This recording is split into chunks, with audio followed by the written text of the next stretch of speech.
دوسرا سبب وَمَن يَتَّقِ اللَّهَ يَجْعَل لَّهُ مَخْرَجًا وَيَرْزُقْهُ مِنْ حَيْثُ لَا يَحْتَسِبُ۔ دوسرا سبب وہ تقوی ہے۔ تقوی کے دو مطلب ہیں۔ تقوی ایک اللہ کا خوف اور ڈر، اللہ سے ڈرنا۔ کس سے ڈرنا؟ اللہ سے ڈرنا۔ یہ جتنے گناہ آج وجود میں آ رہے ہیں، چاہے وہ بے حیائی کا گناہ ہے، چاہے وہ کسی پر ظلم کر رہے ہیں، زیادتی کر رہے ہیں، جس اعتبار سے بھی کر رہے ہیں، جتنے بھی گناہ ہیں، ان ساری گناہوں کی جڑ وہ یہ ہے کہ ہمارے دل میں اللہ کا خوف نہیں ہے، اللہ کا ڈر نہیں ہے۔ اور تقوی کا دوسرا مطلب اس کے ساتھ کہ اللہ سے ڈرنا اور اللہ کو راضی کرنے والے اعمال میں لگنا۔ جن عملوں سے اللہ راضی ہوتا ہے ان میں لگنا۔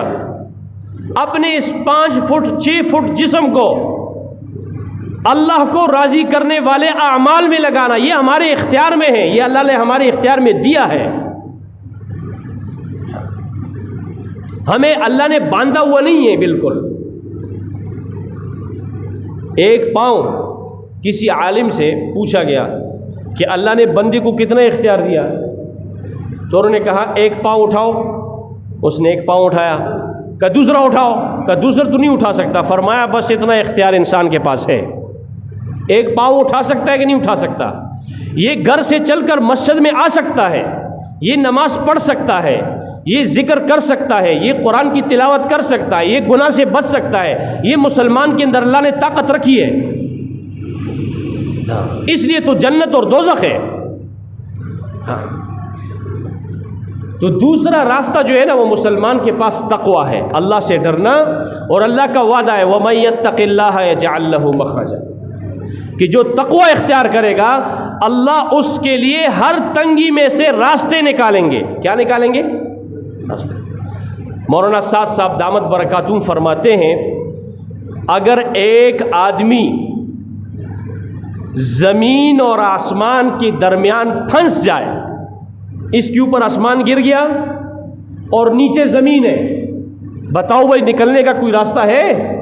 نہیں ہے۔ فرمایا اگر یہ متقی ہے، اس کے اندر تقوی ہے، تو اللہ کا وعدہ سچا ہے، اللہ یہاں سے بھی اس کے لیے راستے نکالیں گے۔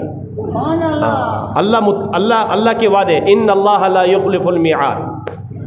رزق کا دوسرا راستہ جو ہے نا وہ مسلمان کے پاس پہلا نماز ہے، پھر تقوی ہے۔ تیسرا سبب، وقت تھوڑا ہے تفصیل میں جانے کی ضرورت نہیں ہے، تیسرا سبب وہ توکل ہے۔ کیا ہے؟ وَمَن يَتَوَكَّلْ عَلَى اللَّهِ فَهُوَ حَسْبُهُ، جو اللہ پر توکل کرے گا اللہ اس کے لیے کافی ہو جائیں گے۔ بس جب اللہ کافی ہوگا مسئلہ ہی حل ہو گیا۔ ساری دنیا ایک طرف آپ کے ساتھ اللہ ہے، ساری دنیا والے آپ کے مخالف ہیں، آپ کا کچھ بگاڑ نہیں سکتے۔ ساری دنیا آپ کے ساتھ ہے، اللہ آپ کے ساتھ نہیں ہے، آپ کی کبھی بن ہی نہیں سکتی، پکی بات ہے۔ وَمَن يَتَّقِ اللَّهَ وَمَن يَتَوَكَّلْ عَلَى اللَّهِ فَهُوَ حَسْبُهُ۔ اور چوتھا سبب وہ استغفار ہے۔ کیا ہے؟ یہ بھی قرآن میں، یہ سارے جتنے بھی چیزیں میں بیان کر رہا ہوں یہ قرآن بیان کر رہا ہوں۔ کیا بیان کر رہا ہوں؟ ہاں، یہ کسی بزرگوں کا قول نہیں ہے، یہ میری اپنی باتیں نہیں ہیں، یہ وہ چیزیں ہیں جو قرآن میں اللہ نے بیان فرمائی ہیں۔ اور مسلمان کا یہ عقیدہ ہے کہ اللہ نے جو بیان فرمایا وہ حق اور سچ ہے، اللہ نے جو وعدے قرآن میں کیے وہ حق اور سچ ہے، اس میں کوئی دوسری بات نہیں ہو سکتی۔ ایک سبب استغفار ہے۔ کیا ہے؟ فَقُلْتُ اسْتَغْفِرُوا رَبَّكُمْ إِنَّهُ كَانَ غَفَّارًا۔ نوح علیہ السلام نے اپنی قوم سے کہا استغفار پڑھو، اللہ سے اپنے گناہوں کی معافی مانگو۔ انہ کان غفارا، وہ گناہوں کو معاف کرنے والا ہے۔ یرسل السماء علیکم مدرارا، اس استغفار کی برکت سے وہ تمہارے اوپر موسلادھار بارش برسائے گا. وَيُمْدِدْكُمْ بِأَمْوَالٍ وَبَنِينَ، اس استغفار کی برکت سے اللہ تمہاری مدد کرے گا، اولاد کے ساتھ، نرینہ اولاد کے ساتھ، مال کے ساتھ تمہیں باغات دے گا.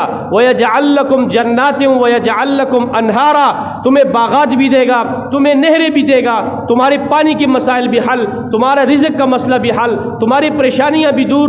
لیکن تم کیا کرو؟ فَقُلْتُ اسْتَغْفِرُوا رَبَّكُمْ، تم اپنے رب سے استغفار کرو. کیا کرو؟ اور کم سے کم ہر مسلمان کو چاہیے کہ روزانہ کم سے کم 300 مرتبہ استغفار پڑھے. کتنی مرتبہ؟ 300 دفعہ. یہ کم سے کم ہے، جتنی زیادہ کر سکتا ہے اور آسان ہے. استغفر اللہ الذی لا الہ الا هو الحی القیوم واتوب الیہ، یہ پڑھے. اگر اس کو یہ کسی کو نہیں آتا استغفر اللہ واتوب الیہ، اگر یہ بھی نہیں آتا تو استغفر اللہ استغفر اللہ استغفر اللہ، یہ پڑھو. نماز پڑھو، اللہ پر توکل کرو، تقوی اختیار کرو. یہ رزق کے، دنیا کے مسائل کے حل کی یقینی اسباب ہے. ہاں، لیکن ہمارے پاس وقت نہیں ہے. موبائل کے لیے وقت ہے، چونکہ سارا کام اس موبائل نے تباہ کر دیا. بوڑھے بھی اس میں مبتلا ہے، جوان بھی اس میں مبتلا ہے. اتنی خباثت ہو گئی ہے، اللہ معاف فرمائے، کہ کسی کو سلام کرو نا، سلام یہ لگا ہوا ہے، سلام کرو، وہ سلام کا جواب بھی نہیں دیتا اللہ کا بندہ. ہم سے وہ یقینی راستے رزق کے سارے چھین لیے گئے جس پر ہمارے مسائل کا حل ہوتے ہیں. اس لیے اپنا نظام الاوقات بنائے. اس وقت میں یہ کرنا ہے، اس وقت میں یہ کرنا ہے، اس وقت میں یہ کرنا ہے. ان نظام الاوقات پہ چلنے کی کوشش کریں ہم. اس وقت یہ ہمارا تلاوت کا وقت ہے، یہ ہمارا ذکر کا وقت ہے، یہ ہمارے کاروبار کا وقت ہے، یہ ہمارے گھر والوں کے ساتھ رہنے کا وقت ہے. یہ سارے معاملات ہم اپنے حتیٰ کہ رجسٹر لیں، اس پر لکھیں. مسلمان ہیں ہم، شترے بے مہار نہیں ہیں. ہم یہودی اور نصرانی نہیں ہیں کہ جیسے مرضی چلے. ہم مسلمان ہیں، ہمارے پاس دین ہے، ہمارے پاس قانون ہے، اللہ اور اس کے رسول کا قانون ہمارے پاس ہے. ایک سبب ہے جس میں ہم اور غیر مسلم شریک ہیں، وہ ہے تجارت اور کاروبار. اور یہ یقینی راستہ نہیں ہے رزق کے حاصل کرنے کا. ہو سکتا ہے ایک دو دکاندار صبح جاتے ہیں بازار میں، ایک شام کو نفع لے کر آتا ہے اور دوسرا کیا لے کر آتا ہے؟ نقصان لے کر آتا ہے. ایک نفع، دوسرا نقصان. ہم نے وہ 4 راستے 5 راستے جو مسلمان کو اللہ نے دیے تھے، جن کو اللہ نے قرآن میں بیان فرمایا تھا، وہ چھوڑ دیے اور ادھر جو ہے نا غیر مسلموں کے ساتھ ان کے راستے میں ہم مل گئے. اس لیے فَإِنَّ لَهُ مَعِيشَةً ضَنْكَ، معیشت پوری پاکستان میں یہ آواز لگ رہی ہے.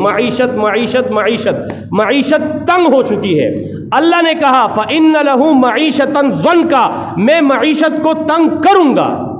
کس نے کہا؟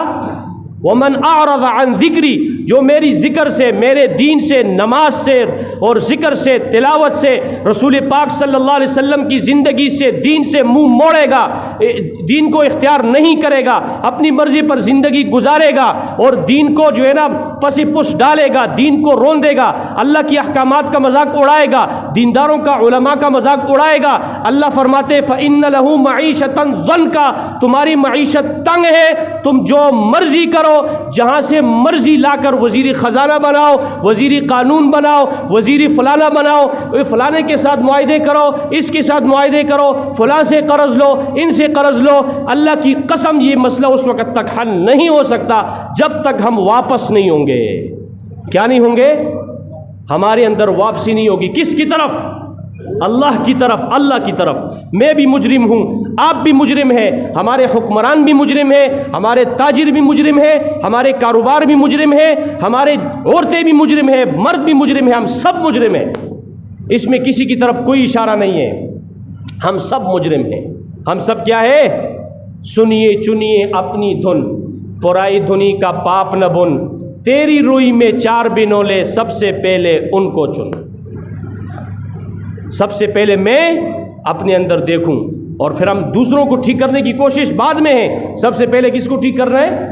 اپنے آپ کو ٹھیک کرنا ہے. تو نیت کر لے سب نے انشاءاللہ. میں بھی نیت کرتا ہوں آج سے, آپ بھی نیت کرو کہ ہم انشاءاللہ اس دیکھو ہم اگر نیت کر لیں, مسجد میں جتنے بیٹھے ہوئے ہیں, اگر ہم نیت کر لیں انشاءاللہ اس ابھی سے صحیح ہو چلنے کا, اسلام کے مطابق, شریعت کے مطابق, اللہ اور اس کے رسول کی فرمان کے مطابق صحیح چلنے کا ہم نیت کریں گے, اللہ عزم کریں گے, پھر کوشش اور محنت کریں گے, اللہ کی قسم اللہ ہمارے علاقے کا اور اس کے ذریعے سے پوری پاکستان کے حالات اللہ درست کریں گے. ٹھیک ہے انشاءاللہ. اللہ ہمیں عمل کرنے کی توفیق نصیب فرمائے.